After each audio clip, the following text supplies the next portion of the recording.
A ver, chicos, vamos a hablar hoy día de neoplasias malignas del hígado. Siéntate, muchachos. Bueno, en plan de clases, bueno, vamos a ir.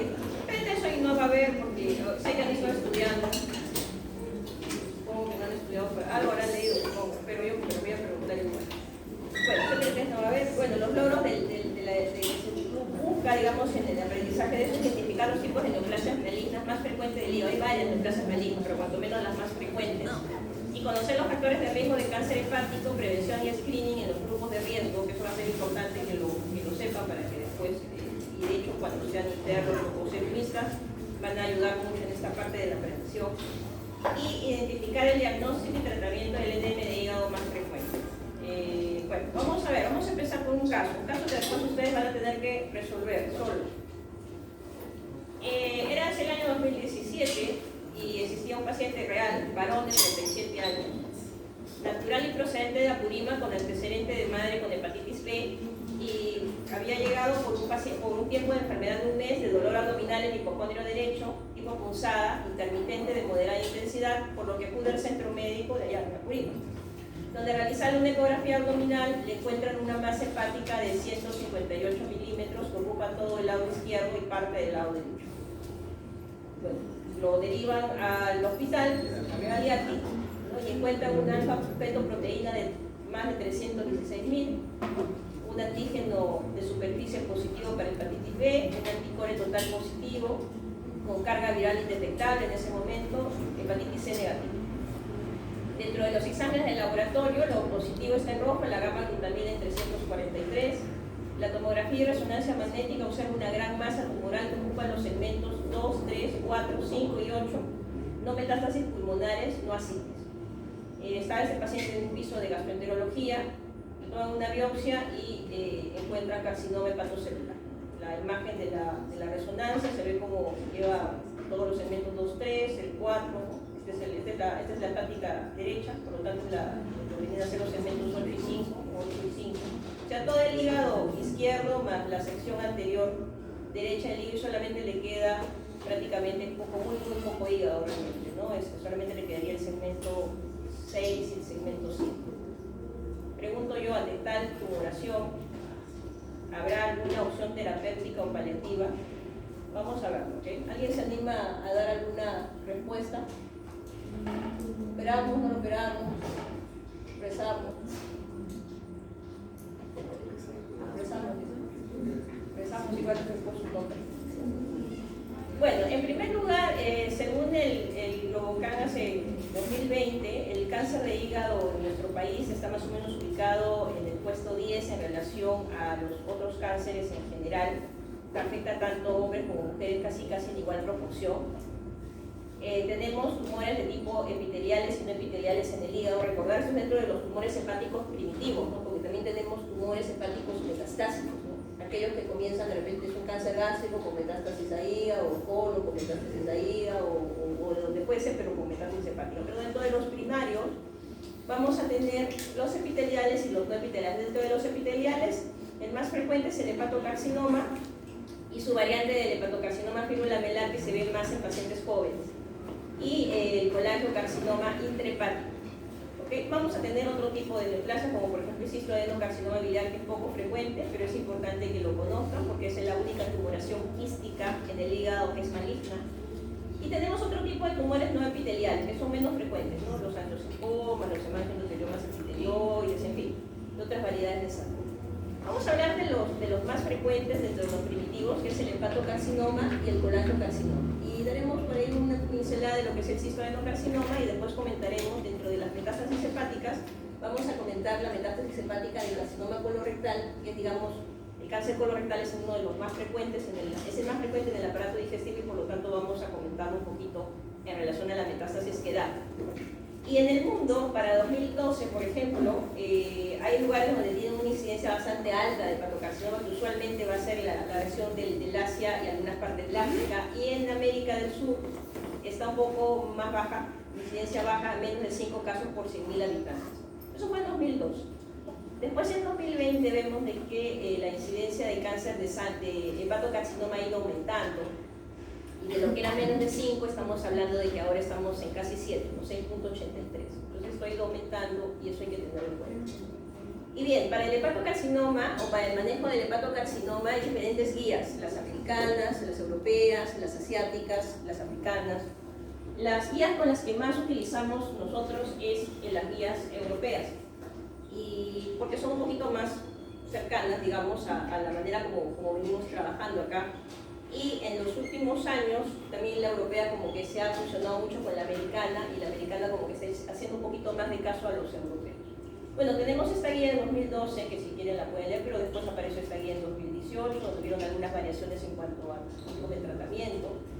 En 2022 se reunieron igualmente en Barcelona para hacer esta nueva guía del 2022, y la última es esta, en el 2023, que el grupo europeo ha ayudado al grupo americano en poder conseguir esta guía de hepatocarcinoma. Y de hecho, en noviembre de este año hay una reunión en Barcelona justamente para ver si hay una actualización de esta guía. Esta guía se va actualizando realmente algunas variaciones, o bien año a año, o bien dando algunas indicaciones en relación a lo nuevo que está apareciendo.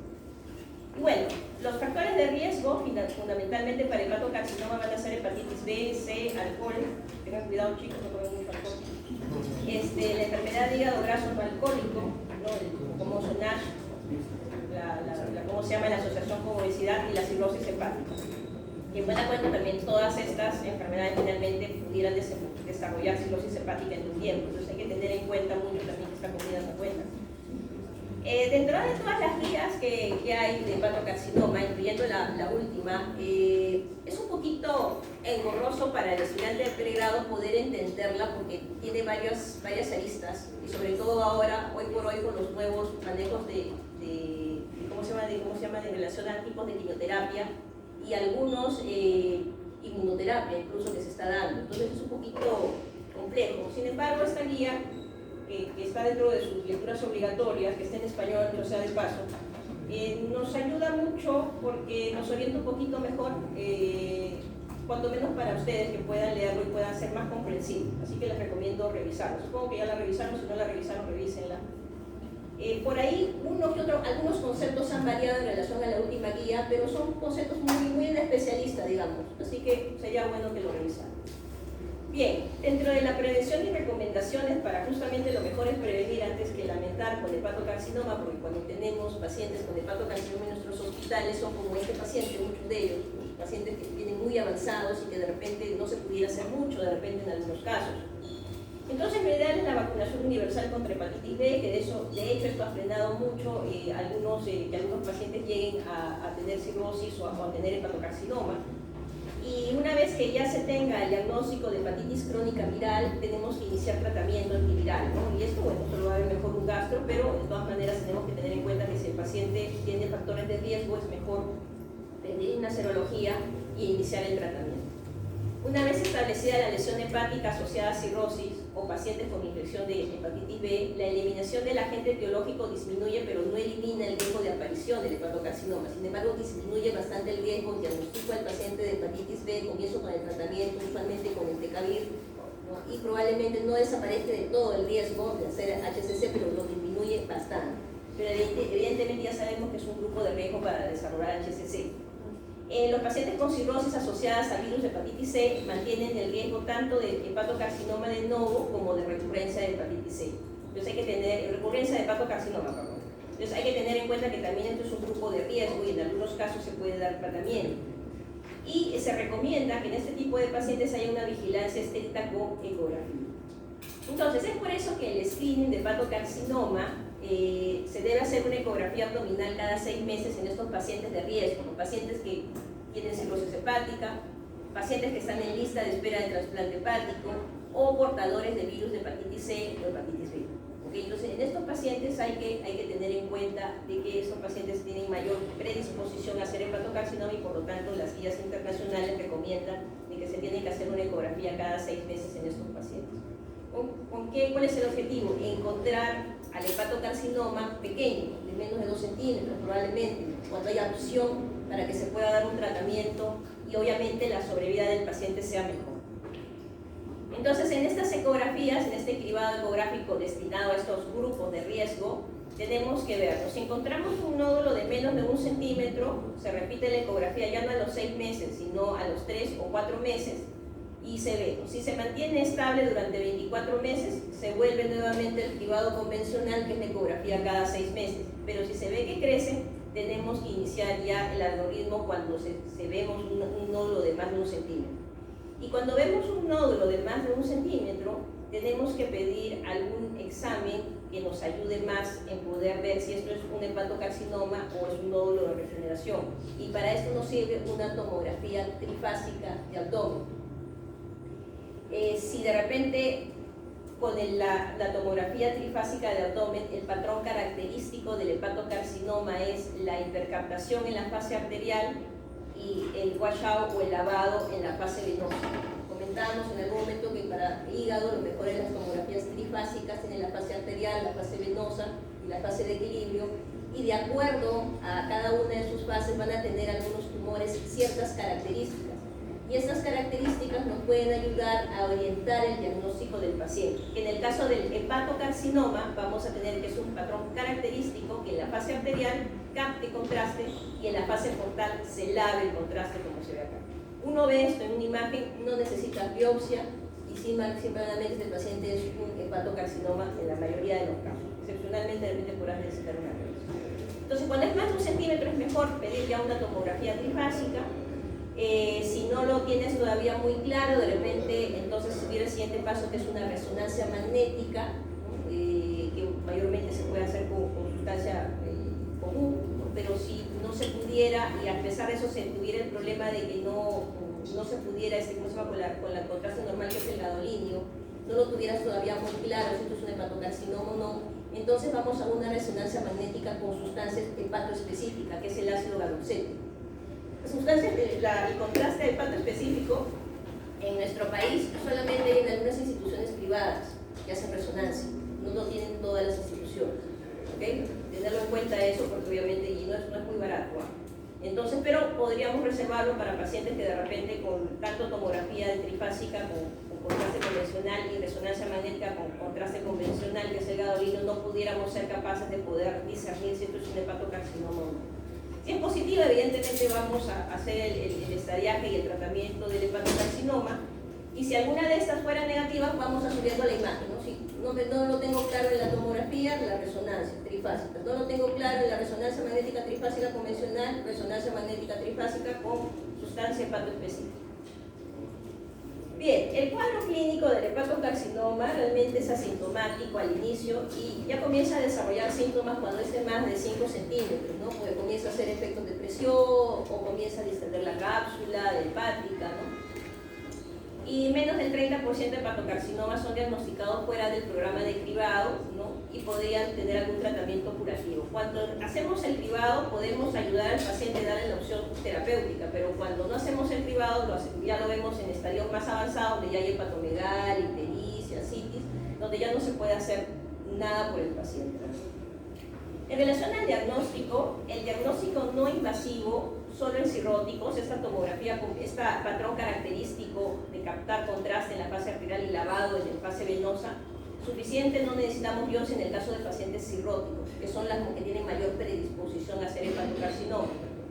En diagnósticos patológicos en nódulos en no cirróticos, porque también se puede dar hepatocarcinoma en no cirróticos, dentro de los hepatocarcinomas, digamos que el 80% son en hígado cirrótico. En un 10, 15%, hasta 20% son en hígado no cirrótico, por si acaso. Entonces, el diagnóstico patológico en nódulos en no cirróticos, en casos atípicos o no concluyentes en imágenes radiológicas. ¿Qué significa esto? De que si tengo un paciente no cirrótico y tengo una imagen característica de tomografía, tendríamos que ver si es muy característica, podríamos obviar la biopsia, pero si no es tan característica, tendríamos que hacer una biopsia para ver si realmente esto se trata de un hepatocarcinoma o se trata de algún otro tumor. ¿Okay? Y también podríamos reservar la biopsia para cuando son cirróticos y de repente no es muy clara las imágenes. Una vez que diagnosticamos el hepatocarcinoma, tenemos que hacer estudios de extensión, ver si hay metástasis del estadiaje.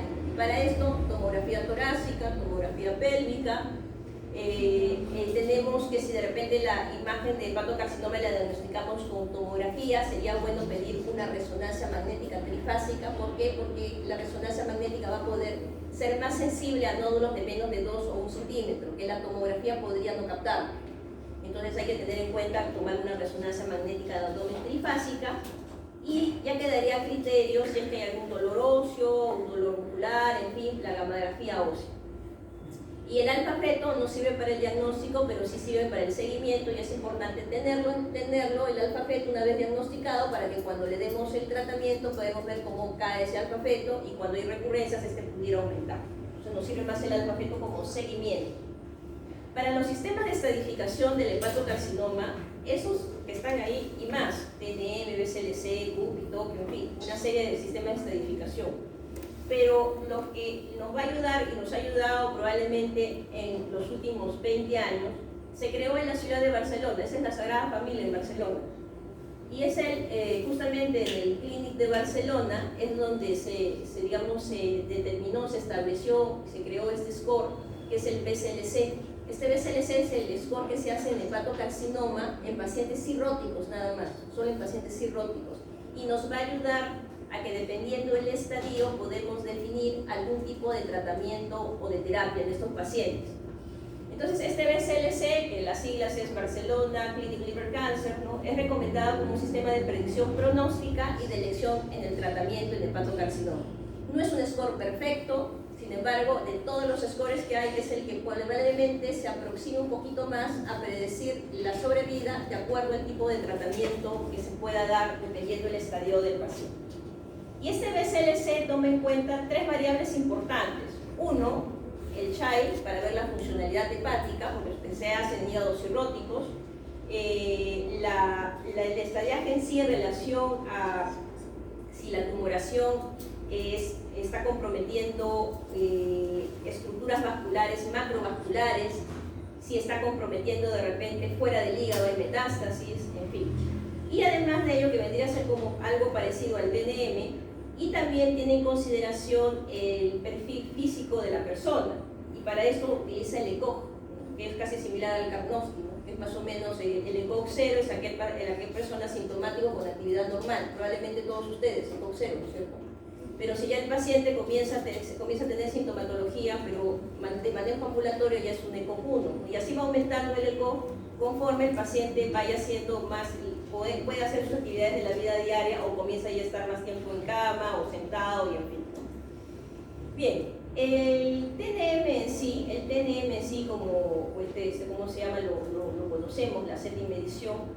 Esto es lo que el TNM nos va a ayudar, pero no al inicio para encasillarlo y a ver qué tipo de tratamiento, sino nos va a servir cuando ya tenemos la pieza operatoria, por ejemplo. Cuando ya tenemos la pieza operatoria después de una resección hepática, o después en un explante hepático, en el caso de un trasplante hepático, entonces ahí sí vamos a poder tener la T y la N.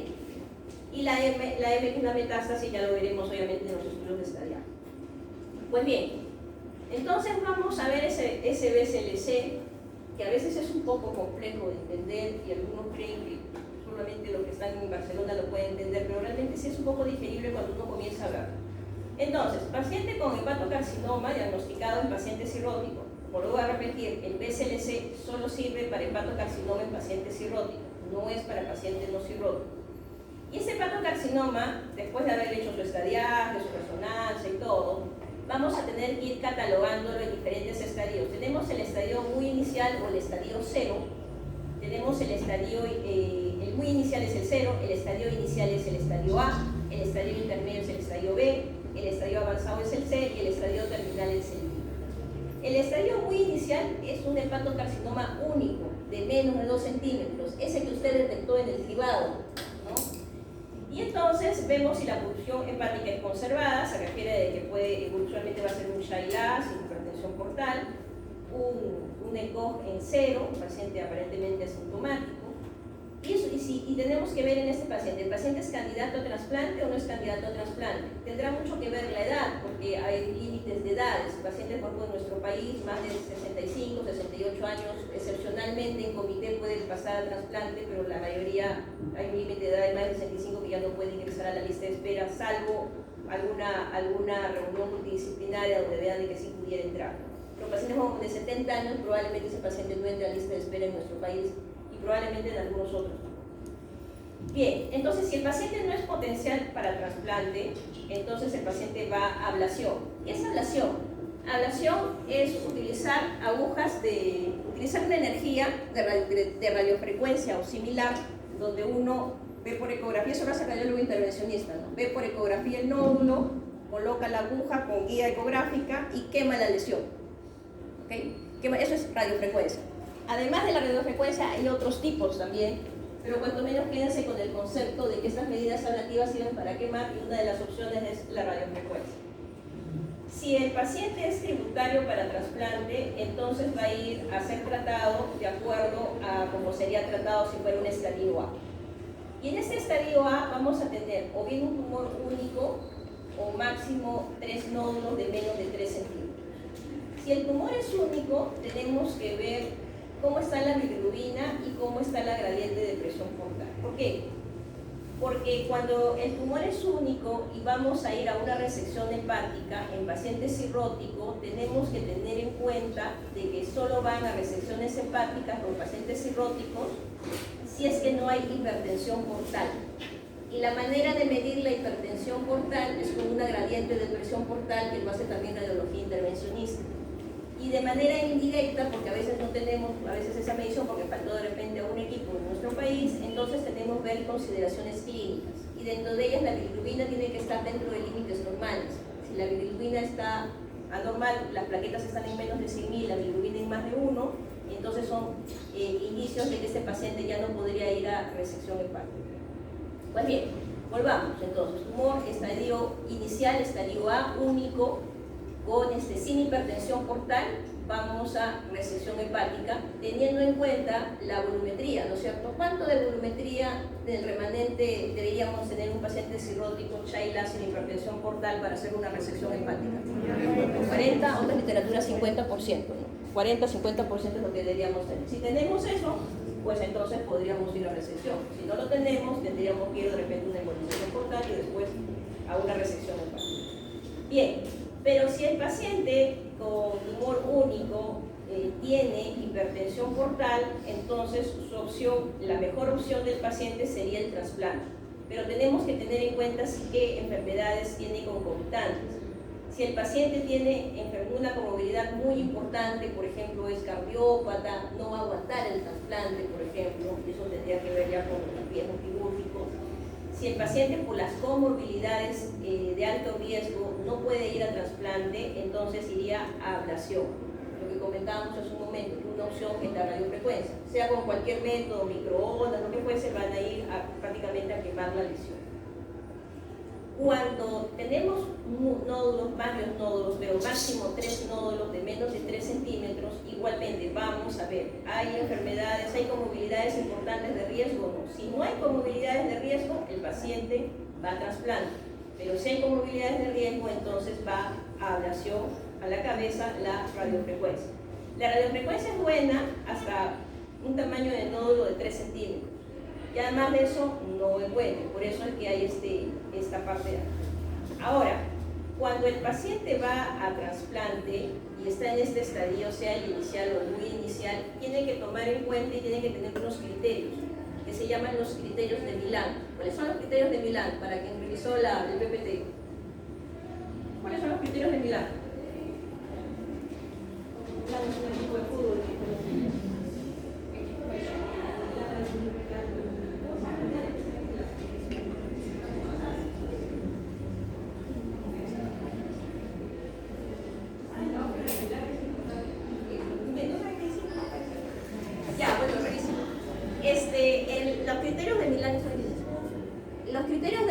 En trasplante hepático los creó el doctor Mazzaferro en Milán, Italia, hace muchos años atrás, en donde se vio de que la mejor sobrevida que tenían los pacientes con hepatocarcinoma y tenían indicación de trasplante cuando el tumor era único y de máximo 5 centímetros, o pudiera ser hasta 3 nódulos de menos de 3 centímetros, sin metástasis hepáticas ni invasión macrovascular.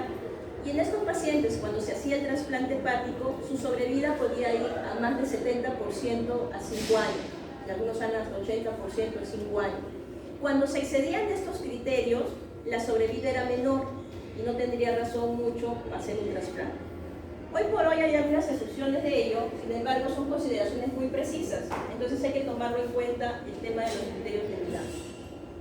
Pues bien, vamos después al estadio. ¿Qué pasa si el hepatocarcinoma ya no lo diagnostico acá? Lo ideal sería diagnosticarlos en este estadio, bien el 0 o bien el A. ¿Por qué? Porque sea la ablación, la resección o el trasplante, la sobrevida a 5 años va a ser más o menos buena, por encima de un 70% a 5 años. Pero cuando ya vamos al estadio intermedio, estadio B, cuando es multinodular, es decir, más de 3 nódulos, de más de 3 centímetros, a pesar de tener una función hepática preservada y un ECOG 0, el paciente ya no puede ser tributario a ninguno de los 3 tratamientos que son más o menos curativos o de mejor sobrevida, vamos a decir. Si no, este paciente va a ir a lo que es la quimioembolización, que en sus siglas se llama TACE, ¿no? Que es una embolización transarterial, es una quimioterapia con embolización a la arteria. ¿En qué consiste esto? La radiología intervencionista también lo hace, coloca un catéter por la arteria femoral, se sube a la aorta, se va al tronco celíaco, se va a la arteria hepática, localiza la arteria que está irrigando el pulmón y lo que hace es dar una sustancia de quimioterapia que es la doxorubicina, pone un plaque y emboliza justamente esa zona de la arteria y la neovascularización que está dando, digamos, la alimentación a ese tumor.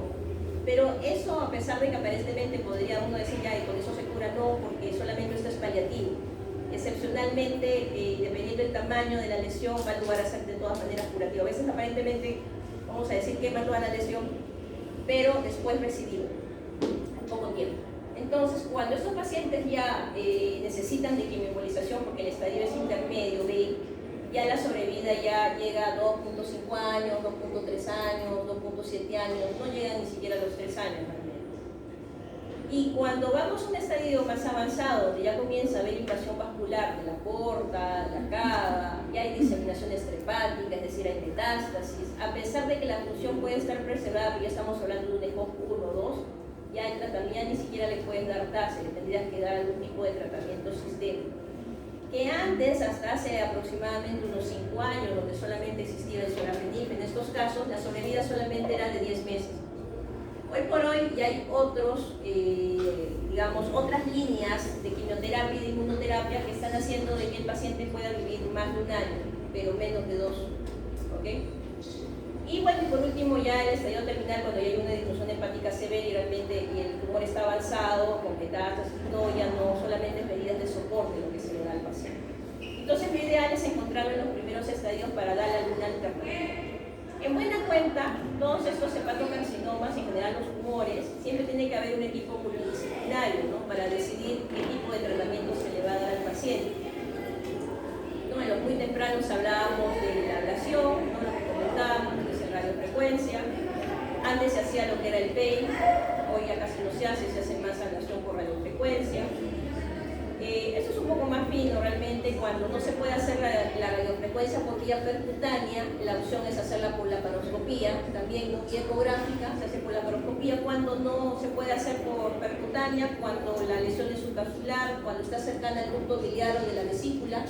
Yo puedo quemar la vesícula y voy a hacer una peritonitis, entonces no va para percutánea, tendría que ir para la laparoscopía y ahí uno puede sacar la vesícula y quemar problemas en no. Si está cerca de una víscera hueca o diafragma, igualmente, tampoco no se puede hacer por percutánea, se tendría que hacer por la laparoscopía y cuando está muy cercana a los vasos tampoco. Hace el ecógrafo contra la laparoscopia, se encuentra la lesión, se quema con la aguja de radiofrecuencia. Bien, cirugía. Cirugía, vamos a ver en la parte quirúrgica cuáles son tributarios a cirugía. Los hepatocarcinomas o carcinoma hepatocelular en hígados no cirróticos, la primera alternativa es la cirugía, la resección hepática. Eso es de inicio. ¿Por qué en el cirrótico hay toda esa historia de que no en todos en resección, en otros trasplantes, en otra relación? Por la función hepática. Que no podemos hacer una gran resección hepática en un paciente cirrótico.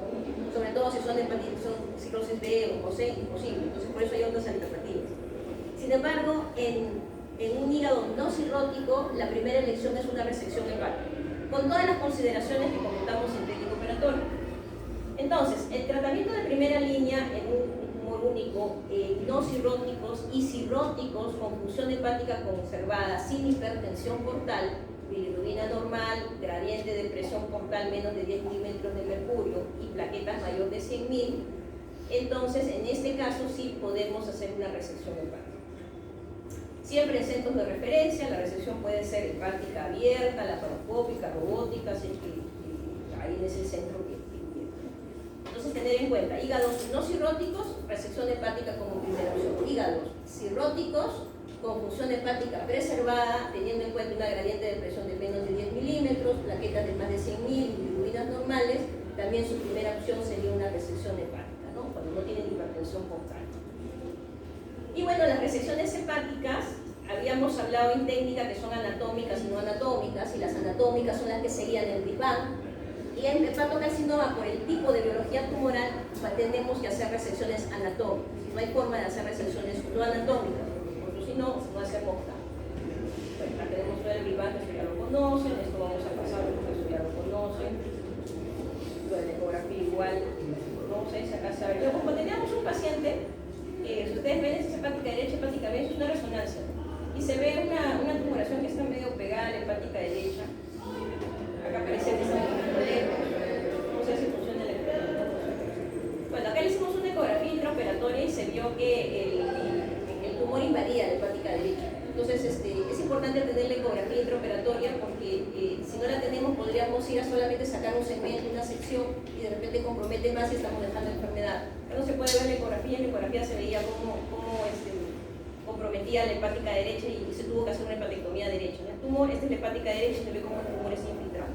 Y gracias a la ecografía pudimos verlo en el intraoperatorio. Bueno, la resección hepática realmente la mortalidad es muy baja. La sobrevida va por encima, dependiendo de las literaturas, 50, 60, 70%, 80%. El problema de la resección hepática es la recurrencia, que al año pueden recurrir el 20%, a los 3 años el 50% y a los 5 años el 75%. Y en el caso que recurra en un hígado cirrótico, tendremos que ver la recurrencia y nuevamente volver a nuestro score del BCLC y ver qué tipo de tratamiento le pudiéramos dar al paciente. Si existe neoadyuvancia o adyuvancia, hoy por hoy no existe. Existen algunos estudios experimentales ahora que están viendo la forma de dar adyuvancia en algunos pacientes después de resecciones o trasplantes, pero realmente está en investigación. No hay nada por el momento de neoadyuvancia ni adyuvancia. Y en relación al trasplante hepático, tenemos algunas recomendaciones. Lo que comentamos hace un momento, de que para el trasplante hepático tenemos que cumplir los criterios de Milán. Y cuando cumplimos los criterios de Milán, entonces la sobrevida sí va a ser más del 70% a 5 años, la recurrencia es baja con el trasplante, de menos del 10%, y la mortalidad es mínima en el perioperatorio, evidentemente en centros digamos, de gran experiencia. En el donante, solo para tener una idea, no es que no tengan que saber cómo es el trasplante, pero para que tengan una idea de lo que es el trasplante hepático, en el donante cadavérico, aquel que está con muerte encefálica, se saca el hígado, el riñón, los órganos que digamos, tienen posibilidades de poder ser injertados en un paciente receptor o en varios pacientes, siempre y cuando la familia evidentemente acepte la donación. Eso es una cirugía que es en el donante, ¿no? Se saca el hígado con parche de cava. Y en el receptor, mientras tanto, cuando este hígado es válido para trasplante, entonces comenzamos a ver diferentes tiempos, ¿no? La incisión, que puede ser la de Mercedes-B, que puede ser la Macucci, que puede ser la subcostal bilateral.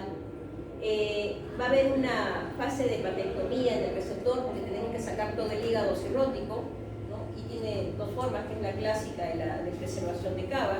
Y después de sacar el hígado, tenemos que implantar el hígado del donante, ¿okay? Entonces hay una fase de hepatectomía y una fase de implante del receptor.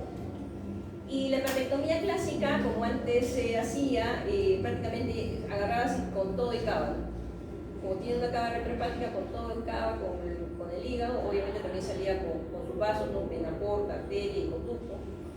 Y tenía, como obviamente no llega la suficientemente retorno venoso, tenía que entrar el paciente en bypass venovenoso. Pero después Kahn en el año 68 ideó algo más interesante, que es la hepatectomía piggyback. Y la hepatectomía piggyback va a consistir en liberar el hígado de la cava. La cava, en el segmento 1, va a tener varios vasitos que van hacia la cava. Y entonces lo que uno tiene que hacer es liberar cada uno de estos vasitos para liberarlo de la cava y dejar su cava. Y por lo tanto este paciente en trasplante ya no entra a bomba venovenosa, que antes era un problema. Entonces lo que pasa, acá tenemos todo el hígado levantado, se han tenido que ligar todos los vasitos, acá tenemos las suprahepáticas, y posteriormente se coloca un plan de Satinsky a nivel de las suprahepáticas. Después acá hay su hepática derecha, media, izquierda, y entre cada tabique se corta para tener una sola boca y para poder anastomosar la cava del injerto. ¿Okay?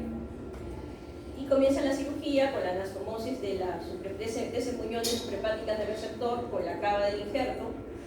Después se hace la anastomosis de la porta, del injerto y del receptor, la anastomosis de la arteria y finalmente la anastomosis de la vía biliar. El problema del trasplante hepático es la escasez de donantes, ¿no? Nosotros tenemos una de las tasas más bajas en el mundo realmente de donación. Y el problema también es que si no hay mucho donante, entonces el paciente está más tiempo en lista de espera y por lo tanto la progresión de enfermedad existe y a veces el paciente progresa de enfermedad y ya no es simultáneo trasplante. Son los problemas que hay en los diferentes grupos. Y cuando hablamos de trasplante, tenemos que acordarnos o conocer, porque seguramente esto no lo saben, sobre el MELT. El MELT es una escala logarítmica, ¿no? Uno pone MELT Calculator en el Google y solamente uno pone la creatinina, la bilirrubina y el INR y le va a salir un puntaje. Hoy por hoy también hay lo que es el MELT 3.0, que es con sodio, aumentas, le pones sodio y albúmina y es otro tipo, ¿no? Pero el MELT clásico va con bilirrubinas, creatinina y INR. Y este score lo que ve es de que la puntuación, para empezar, el MEL de menos de 15 no entra a trasplante, el MEL de más de 15 sí entra a trasplante. Cirróticos, usualmente la mayoría son cirróticos que pudieran tener o no hepatocarcinoma. Y lo que ve este score del MEL es la probabilidad de sobrevivir en 3 meses. Es decir, cuanto el MEL es más alto, la mayor posibilidad de morir en los próximos 3 meses. Y por lo tanto, las listas de espera de trasplante hepático se ponen en orden de MEL.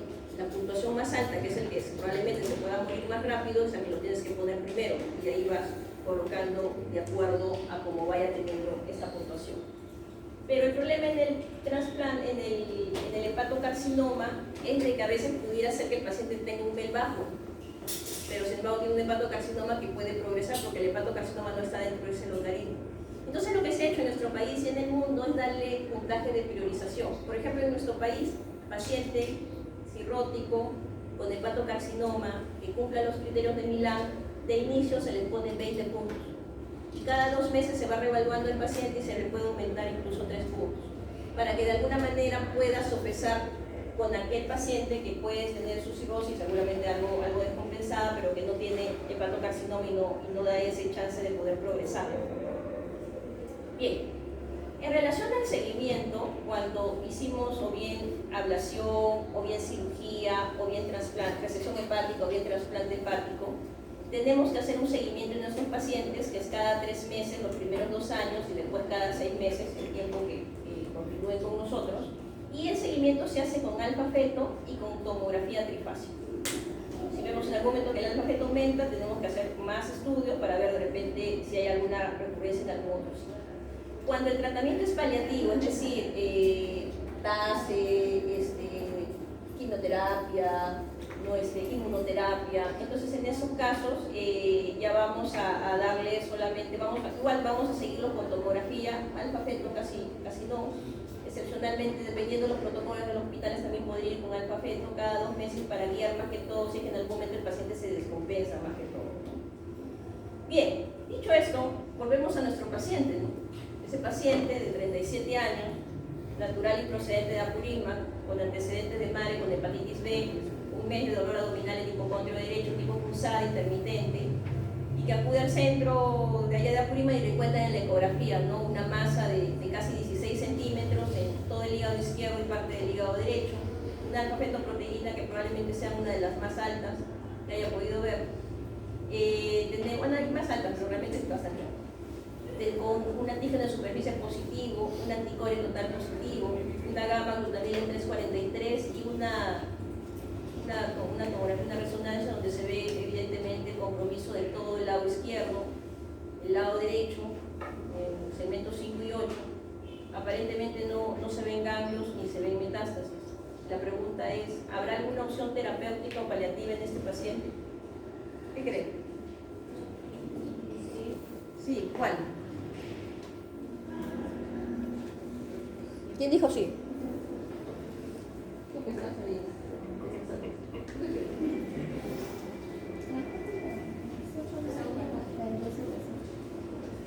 Puede ser esta vez pudiera ser que a nosotros nos consulte, no directamente el especialista, pero sí de repente te dice, no, mira, mi hermano, no, también de tu mamá, y dice, mi primo, ya han encontrado esto, tú quieres ser doctor. ¿Qué hacemos con este señor? ¿Qué hacemos con tu tío? ¿Qué le vas a decir? ¿Hay opción o no hay opción? No hay cuidado todavía. Pero no es la no tiene, aparentemente no hay metástasis, no hay ganglios, aparentemente construcción, no hay asitos. ¿Qué hacemos? Empezamos. ¿Qué hacemos?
Pregunto yo, con la magnitud de tumor que tiene, pregunto, ¿cuánto de volumen le tendría que quedar?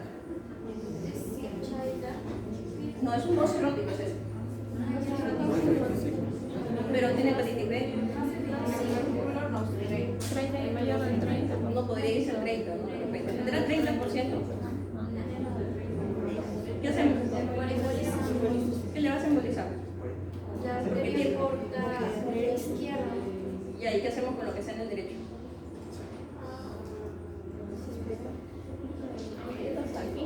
No, dice el izquierdo porque el derecho es 3.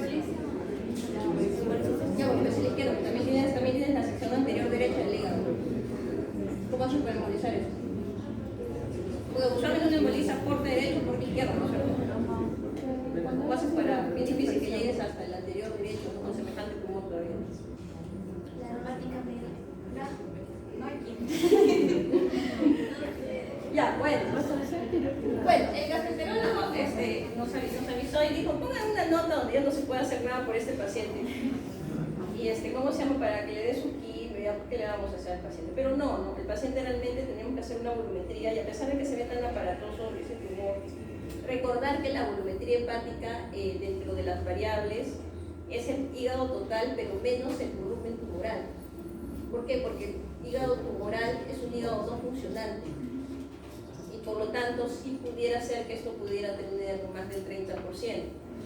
Ahora, irnos al 30, no al 25%, porque obviamente es un paciente con hepatitis B, entonces estamos hablando de un hígado que no es un hígado sano. Entonces, sí, pues, lo que se hizo fue una hepatectomía. Después de hacer la volumetría, en la volumetría se vio que tenía justo el 30%. Se hizo una hepatectomía izquierda ampliada, el espécimen solamente quedó la sección posterior derecha. Y en 2018, el siguiente año, a los 9 meses, en el seguimiento se encuentra este nódulo. Picar la contra. ¿Qué hacemos? Empezamos. Recuperamos por uso. Entramos nuevamente a sala con la posibilidad de que sea una recurrencia, pero no fue una recurrencia, fue solamente un granuloma. Lo sacamos el granuloma por biopsia y en este año, a comienzos de año, perdón menos, hasta semestre pasado, después de 7 años el paciente está trabajando en Madrid, se fue a Madrid, hubo también que se fue a España hace un par de años atrás, y libre de enfermedad, está en seguimiento ahí en España, y se le está dando el tratamiento para hepatitis B y el seguimiento se está continuando ahí. Entonces es importante, este es un artículo que se publicó acá en nuestra revista, este es un libro que hemos hecho con el grupo de revaliante de hígado. Y bien, lo importante en todo esto es no bajar el dedo al paciente, no tampoco ser muy soñadores, pero sí tratar en lo posible de ver qué otras opciones hay, ¿no? Tratar de ver cuál podría ser el seguimiento, ¿no? La volumetría, por ejemplo, ¿no? Antes de operar, evidentemente, y ver exactamente qué volumen pudiéramos dejar, sobre todo en hígados no cirróticos, ¿no? Ya se complica un poco cuando son hígados cirróticos, porque en un hígado cirrótico con esa enfermedad ya no podríamos hacer nosotros nada. Bien, preguntas hasta ahí, chicos. Vamos a hablar un poco rápido de lo que siguen los otros tumores. El colangiocarcinoma, hay colangiocarcinoma tanto el intrahepático como el extrahepático. Y el colangiocarcinoma es básicamente el cáncer de los ductos biliares. Y hay ductos biliares tanto intrahepáticos como fuera. Lo que más se escucha son los colangiocarcinomas de fuera, ¿no? El CLAS, intesperiliar o los colangiocarcinomas distales, que a veces se pueden confundir con otros tumores periangulares. Tenemos acá este colangiocarcinoma. Hay diferentes tipos, lo que son tipo masa, lo que son infiltrantes, lo que van creciendo. Estos son los más malos, los periductales infiltrantes, porque van infiltrando la pared sin estenosarla. Entonces van avanzando sin hacer síntomas, y cuando hayan síntomas ya a veces no se puede hacer mucho. Y tenemos los intraductales de crecimiento intraductal, estos sí van a dar ictericia más frecuentemente. Y estos colangiocarcinomas intrahepáticos van entre el 10 a 20%, usualmente son formadores de masa. El 10% de los tumores hepáticos primitivos se dan más en la sexta década de vida, más frecuente en los hombres. Realmente también, como todos, son letales porque se diagnostican de una manera avanzada. Cuando ya da síntomas, el paciente ya tiene dolor o pérdida de peso, pero cuando ya está más avanzada la enfermedad. Es similar al colangiocarcinoma extrahepático, pero su tasa de duplicación es mucho más corta y causa más dolor que ictericia por la compresión extrínseca. El 30 hasta el 80% son asintomáticos, y de ahí es porque se diagnostica a veces tardíamente. Dentro de los factores de riesgo está el quiste del colédoco, por eso que los quistes del colédoco que se diagnostican tienen que operarse desde el inicio, hacer una resección de todo el hígado. A veces, si es que este quiste del colédoco invade alguna parte del hígado, hay que hacer con resección hepática. Los parásitos, más que todos los parásitos del Asia, como el Conosis sinensis, por ejemplo, está asociado con factor de riesgo. Pacientes con hepatitis C, hepatitis B, cirrosis también están involucrados como parte del factor de riesgo, y pacientes obviamente con el alcohol también es un factor de riesgo. Tengan cuidado, chicos, no tomen mucho alcohol. Bien, el diagnóstico igualmente lo vamos a hacer con una tomografía trifásica o una colangioresonancia trifásica. ¿Por qué es importante una colangioresonancia? Porque nos va a permitir ver no solamente el parénquima, sino también los ductos biliares. Y el CA19-9, que si bien es cierto no es diagnóstico, pero nos pudiera ayudar en el seguimiento, nos pudiera ayudar. ¿Okay? No tiene un patrón tan característico como en el caso del hepatocarcinoma, pero en un 50-60% pudieran estar asociados, que en la fase arterial prácticamente no capta contraste, en la fase venosa tampoco, y en la fase de equilibrio comienza a captar.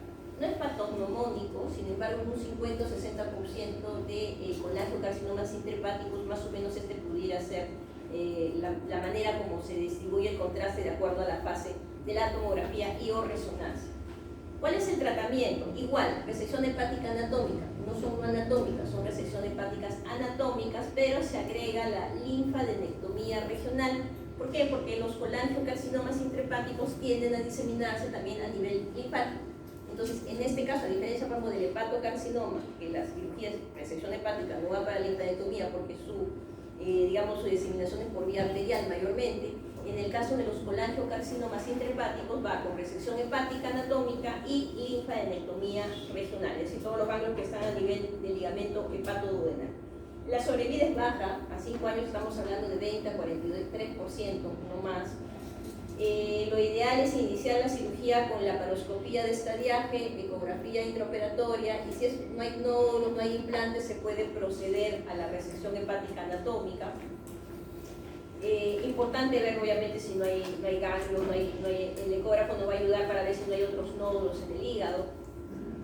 Cuando hay metástasis en ganglios linfáticos más allá del hepatoduodenal, es considerado una enfermedad metastásica a distancia. Si encontramos el colangiocarcinoma, por ejemplo, en el lóbulo derecho, y encontramos otro nódulo en el lado izquierdo, ese nódulo, a pesar de estar en el hígado como es otro, es considerado metástasis y ya no es tributario de cirugía.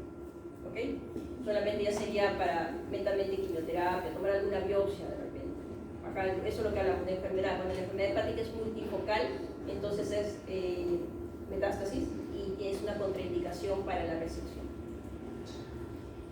Bien, en cuanto al tratamiento quirúrgico, la resección hepática tiene que ser con márgenes negativos, es decir, de llegar a un R0. Los mejores predictores de sobrevida es cuando obviamente se extrae la pieza quirúrgica, ¿no? O se me ocurre, ¿no? De repente es un colangiocarcinoma que invade de repente el hígado derecho, entonces yo hago una hepatectomía derecha, hago la linfadenectomía y va a anatomía patológica. El doctor Palomino está ahí, comienza a mirar mi pieza operatoria, después se pone a cantar en el show de talentos.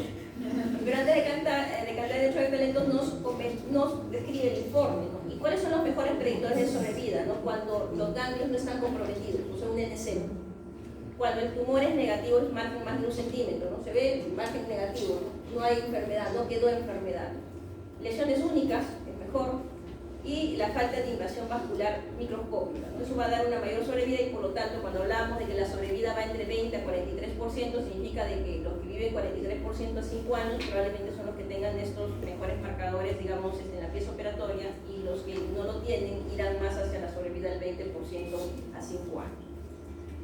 Bueno, entonces la manera como hay que ir viendo en el seguimiento, la mayoría de tumores generalmente se tienen que ir siguiendo cada 3 a 6 meses por 2 años y después cada 6 a 12 meses hasta los 5 años o hasta que sobrevive el paciente. Y por último tenemos lo que son las metástasis hepáticas y comentamos las colorectales porque son las más frecuentes en el tubo digestivo y es la tercera causa de cáncer del colon. El cáncer del colon es la tercera causa en hombres y la segunda en mujeres, y el hígado es el lugar más frecuente de metástasis en un 50-60%. Un tercio de estos tumores son sincrónicas y 2/3 son metacrónicos. ¿Qué es sincrónico? ¿No?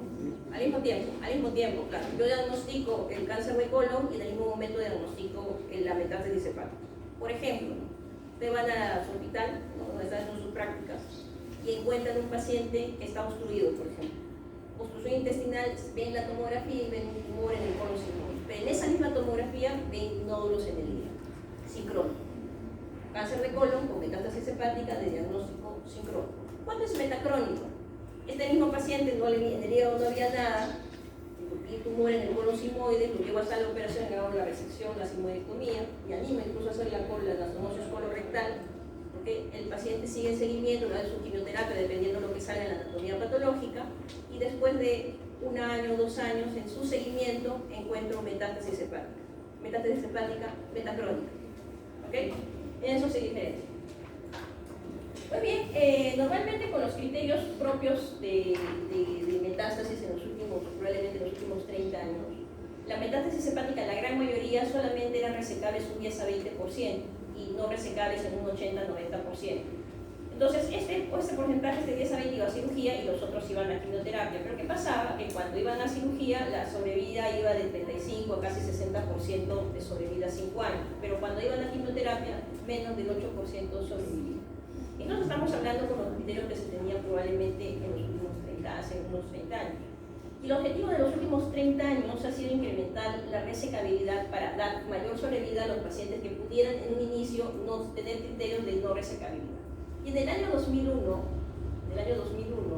por ejemplo, teníamos los criterios de RIS del año 97, donde solamente podían ser tributarios de resecciones hepáticas las metástasis cuando la detección era metacrónica, o sea, si era sincrónica no había opción para ese paciente, cuando solamente estaba en un solo lóbulo, cuando eran menos de 3 metástasis, cuando eran menos de 5 centímetros de esas metástasis, cuando podíamos dejar, según la tomografía, más de 1 centímetro de margen libre de tumor, cuando el CEA era menor de 100 y cuando no había enfermedad extrema.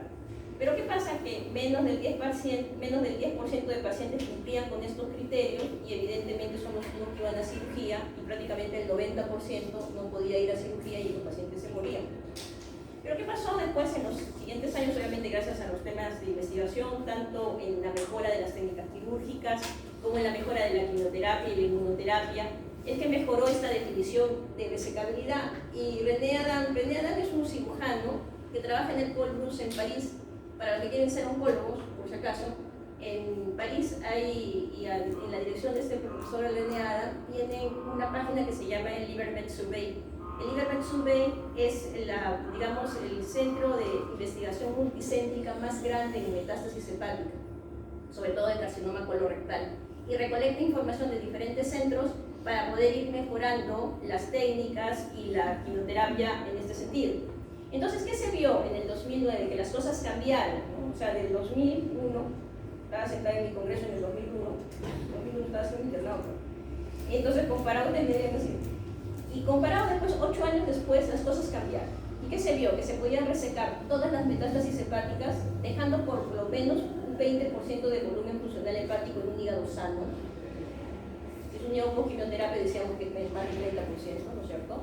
Y si había metástasis extrahepáticas, deben ser resecables. Es decir, si el paciente tiene metástasis hepática, pero además también tiene metástasis de pulmón, si la metástasis de pulmón en una reunión multidisciplinaria con cirujano de tórax, con quimioterapia, es factible de ser resecado también de la metástasis pulmonar, entonces no contraindicaría la cirugía de la metástasis hepática. Entonces, no era como antes, que ya había metástasis en otro sitio, ya no había forma, sino acá había una mayor opción. Lo que se vio en los últimos años, que justamente lo importante no era el tamaño del tumor que sacabas, sino cuánto dejabas para ver la funcionalidad hepática.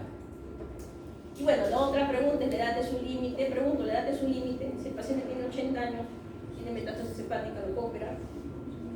No, 70 años, 60. Tiene un doctor acá que tiene más de 70, no lo opera.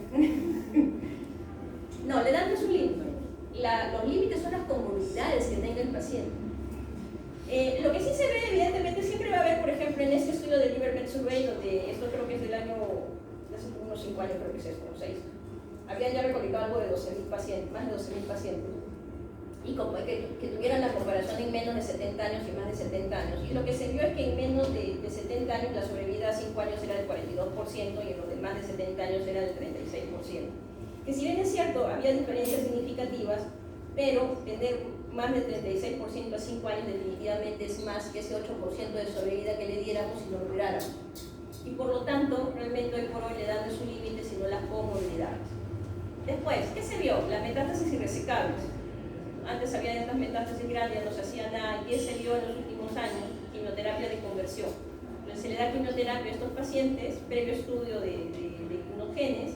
¿Y qué se vio después de unos 3, 6 meses, 7 meses? Las metástasis cómo se reducen y la posibilidad de hacer resecciones hepáticas. Ahora, en metástasis hepáticas tú puedes hacer resecciones anatómicas o no anatómicas, dependiendo obviamente de lo que se pueda hacer de acuerdo a la junta multidisciplinaria. Las otras cosas que las técnicas específicas en la parte quirúrgica es lo que ya ustedes conocen, ¿no? Que es la embolización portal, ¿no? Si de repente tenemos poco volumen, hacemos embolización portal. Podemos hacer hepatectomía en 2 tiempos. ¿A qué me refiero? Como que este paciente tiene tumores tanto en el lado derecho como en el lado izquierdo. Entonces evalúo, ¿dónde tiene menos? En el lado izquierdo. Entonces hago metastasectomías del izquierdo, 1, 2, metastasectomías, 3. Ligo la porta derecha y espero 4 semanas para que este hígado crezca y después puedo hacer una hepatectomía derecha en un segundo tiempo. También, además de las resecciones, podemos hacer radiofrecuencias. De repente en tumores que están muy profundos, como acá, los menos profundos son pequeños, podemos ayudarnos también de la radiofrecuencia, limpiando con la parte de cirugía con resecciones no anatómicas y hacerlo también en 2 tiempos las cirugías. Hay otra cosa nueva también, en el año 2012 se creó lo que es el ALPS. El ALPS lo publicó por primera vez el grupo alemán y consistía en lo siguiente, ¿no? ¿Qué pasaba? Tenía un montón de metástasis, ya se muere el paciente. Entonces, ¿qué hacían ellos? También limpiaban el lado del hígado que tenía menos metástasis, pero obviamente era insuficiencia el parénquima. Entonces, además de ligar lo que viene a ser la porta derecha, ¿no? Que vendría a ser como una embolización, pero en cirugía ligarla, además de eso se hacía una transección hepática justo al costado del falciforme, porque lo único que tendría que estar sano es esto. Sacamos las 2 metástasis y en teoría este es el único sano, pero insuficiente para que viva. Entonces hago una transección hepática donde comienzo a ligar todos los vasitos, los conductos, todos, los más pequeñitos, pero los más grandes todavía siguen su misma vascularización. Igualmente, lo que se vio acá es de que la regeneración hepática era mucho más rápida y en 8 días ya tenías el volumen deseado. que para una embolización sola, sin hacer este ALF con la transección hepática, necesitábamos más de 4 semanas muchas veces. Entonces hacías lo irresecable, se hacía resecable. Hay otros paradigmas donde, por ejemplo, acá este grupo, ya después en los siguientes años, se hacían los mini-ALFs, donde por ejemplo acá, miren, bien alucinante. Este es el segmento 2, es lo único bueno que tiene.